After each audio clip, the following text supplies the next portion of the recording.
3.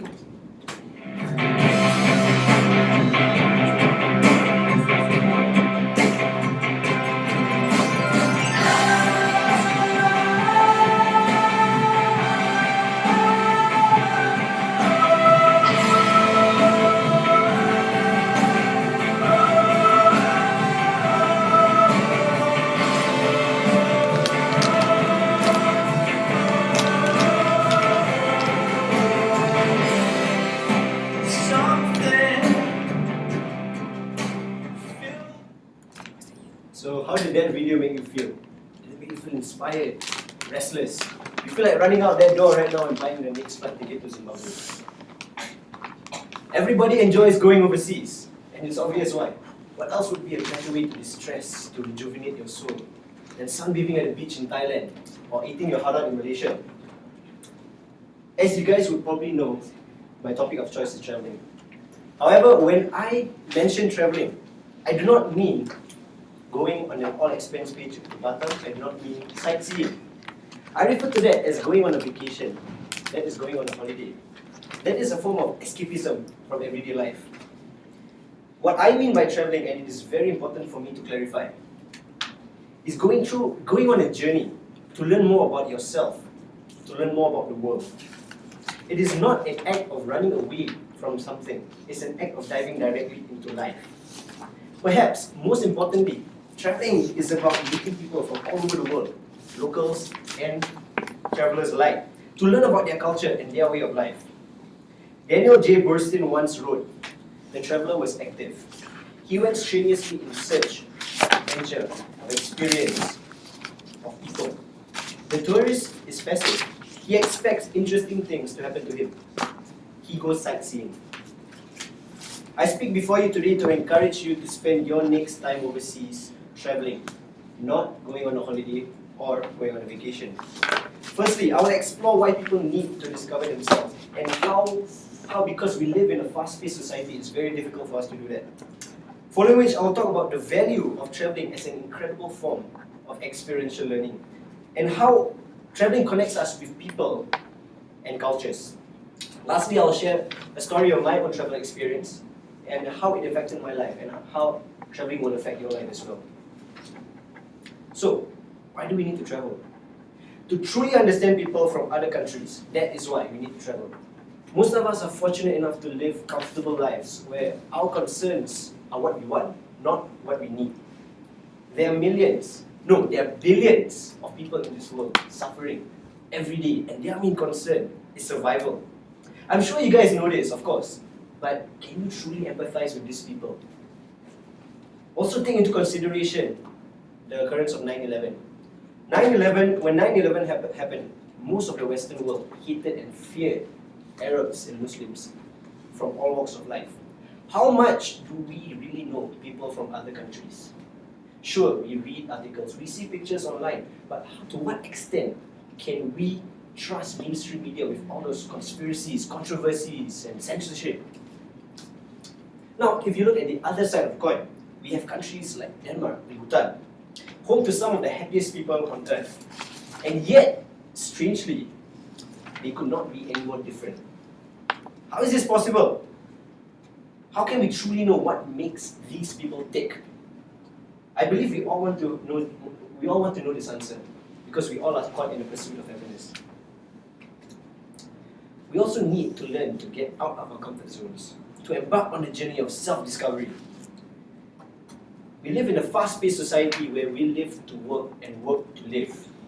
We haven't the time to truly appreciate the simple things in life and reflect.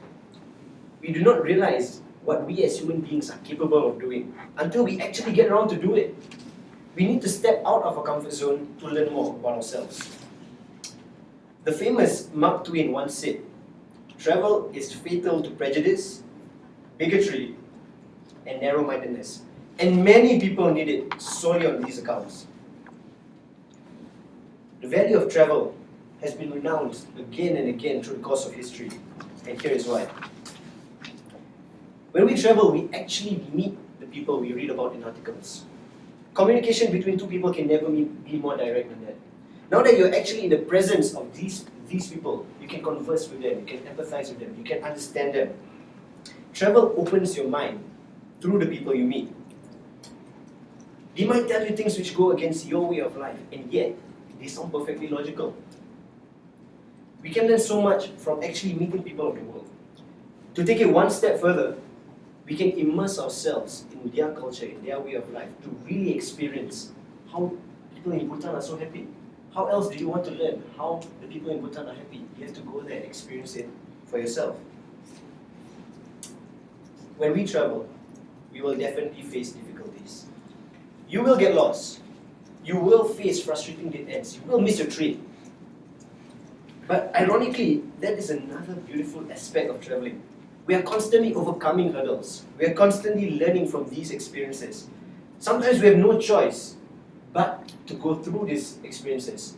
But always remember that you will come out a wiser and more experienced person. We are literally plucking ourselves out from our comfort zone and learning life's harsh lessons. It is probably easy now to see how traveling can affect your lives. Let me tell you a story of the first time I traveled alone. I met a guy named Isro on Facebook on a rock climbing interest page, and he added me on Facebook. And after he added me on Facebook, pictures of his beautiful country, his beautiful town, flooded my timeline.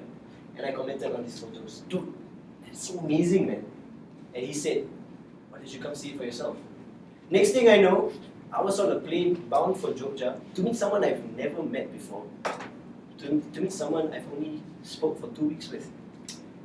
And for the next 8 days, I traveled with him and 8 of his friends who could not speak English and Bahasa Indonesia, which I found very weird.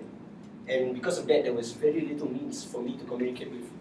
But there was no problem. We spoke through sign language, we spoke through our faces, our smiles, and it was so much fun. I learned so much from this experience. We went rock climbing, we went hiking, we went climbing. We visited a karaoke bar. We went to numerous waterfalls and sulfur springs, all on their motorcycles. And during these 8 unforgettable days, I learned so much about myself and the locals of Jogja. I was forced to live in situations I was not comfortable in. And even I learned that even though we do not speak the same language, we can still communicate with one another. We are all the same. We are all human beings. You should travel too. Why? You should travel because you will have an amazing adventure. You will learn more about yourself. You will not only learn more about yourself, but you will learn about other people as well. You will learn to appreciate other people, and you will learn to be humble. You will realize that you're capable of so much more than you know. You will experience life. So what can you do? The most important thing to keep in mind is to put aside your judgments and stereotypes and talk to people. Talk to people from all walks of life. Don't be afraid. Most of them will be glad to answer your questions. When you plan your next trip, avoid luxurious hotels. Go to backpackers hostels because this will give you the experience to meet other people. And when you meet other people, you might go on a spontaneous mini trip on your trip. 1400 years ago, Prophet Muhammad said, do not tell me how educated you are, tell me how much you've traveled. Traveling has changed my life, and I believe it will change yours as well. Thank you. What is it? 8:35. Sorry? 8:35. Bit too long. No, I don't penalize